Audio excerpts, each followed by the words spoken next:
15 মাস ধরে ভারত ইউনূসের মতো একজন রাজনৈতিক বালকের কাছ থেকে ভাষার বোমা সহ্য করে এসেছে। এবার বোধহয় ভারতের ধৈর্যের বাঁধ ভাঙল। পাকিস্তানের ক্ষেত্রে যেমন ভারতের রক্ষামন্ত্রী রাজনাথ সিং যে পরিকল্পনা করেছিলেন, এবার সেটি হতে যাচ্ছে বাংলাদেশের জন্য। তিনি স্পষ্ট করে জানিয়ে দেন, বাংলাদেশের সঙ্গে সম্পর্ক খারাপ করতে চায় না নয়াদিল্লি, তবে ভারত যে কোনো চ্যালেঞ্জের মুখোমুখি হতে ভয় পায় না।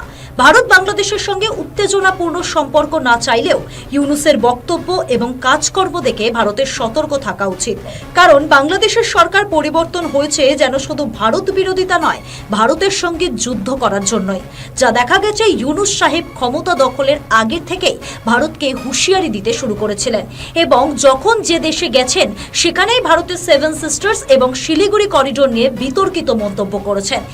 7 states of India, eastern part of India, called Seven Sisters.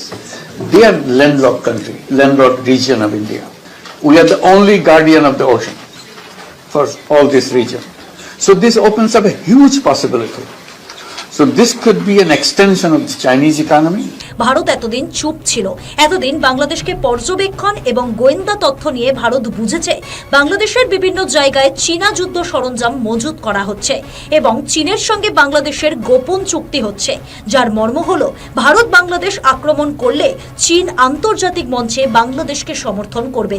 তাই ভারতও আমেরিকা, ফ্রান্স, জার্মানি সহ বিভিন্ন দেশকে অবগত করেছে যে চীন এশিয়াতে অস্থিরতা সৃষ্টি করতে চাইছে। এবার যদি প্রশ্ন করা হয় এই মুহূর্তে ভারতের বন্ধু দেশ কারা, খুব সহজভাবে এই প্রশ্নের উত্তর দেয়া কঠিন।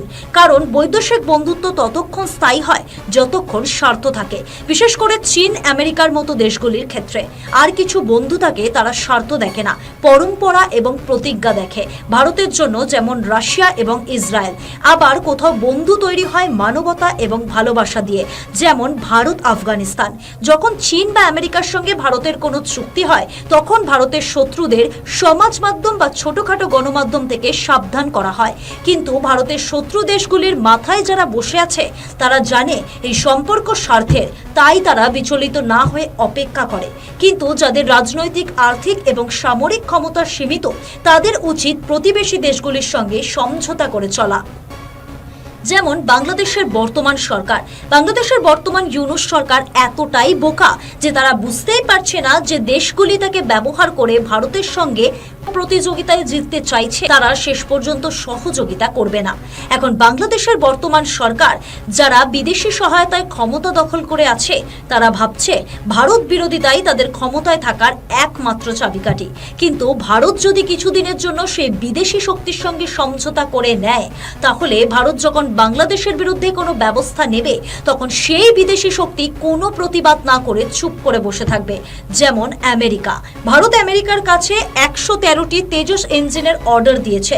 এর আগে 97টির জন্য অর্ডার দেওয়া হয়েছিল, আমেরিকা মাত্র 4টি দিতে পেরেছে। তাহলে অনেকে বলবেন, আগের অর্ডারে এত বাকি থাকা সত্ত্বেও ভারত কেন আবার অর্ডার দিল?